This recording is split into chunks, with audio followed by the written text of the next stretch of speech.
Alright guys, I wanted to show you something if you're servicing your auxiliary or your main fuel tank, a couple things to keep in consideration. So sometimes condensation can make its way inside the tank. If so, this is what can happen. So as you can see, we have some surface rust forming. And if you have not serviced your fuel tank, this might be something you want to take a look at, because what this can lead to is clogging up your filter.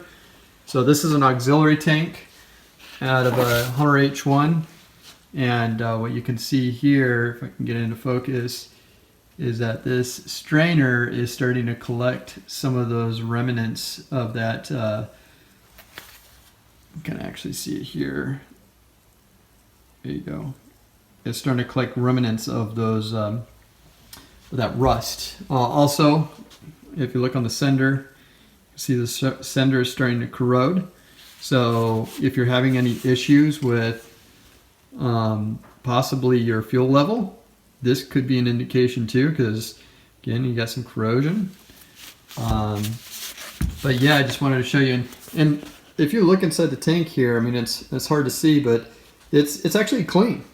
But again, if you have any kind of contamination or shall I say condensation that happens within the tank, especially if you're living in humid conditions where when you go to fill up, you know, you've got some of that condensation making its way inside the tank, this is what can happen. So I just thought I'd put together this short video showing you if you have not serviced your tank and you've got a decent amount of mileage, this is definitely something to consider looking into. Now, one thing I did want to mention also is that this is the old style sender, which has this little ball on the end. The new style is basically a cylinder, and it's pretty straightforward. You can just detach it with those screws, put the new sender in, and you're good to go.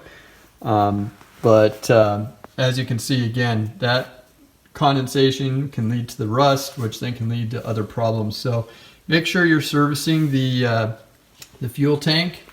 And I know it's not necessarily an easy thing to do, but it might just save you some hassle if you're running into some common problems. So definitely make sure that you take a look at this stuff. And if you have any questions, make sure to leave a comment.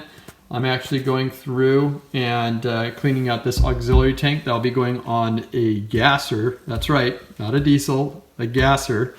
And then I've got a brand new tank that I'm going to be putting together for the main. As you can see, I've got some spaghetti hoses here that I'll be straightening out, but I'm actually going to be using a diesel plates for the auxiliary and the main, and I'll be running an external pump. So once I get these straightened out, we'll put some new strainers on both of them, and then we'll be good to go for the fuel system. And so definitely make sure that if you have any questions, comments, anything like that, follow the channel, and we'll see you guys next time.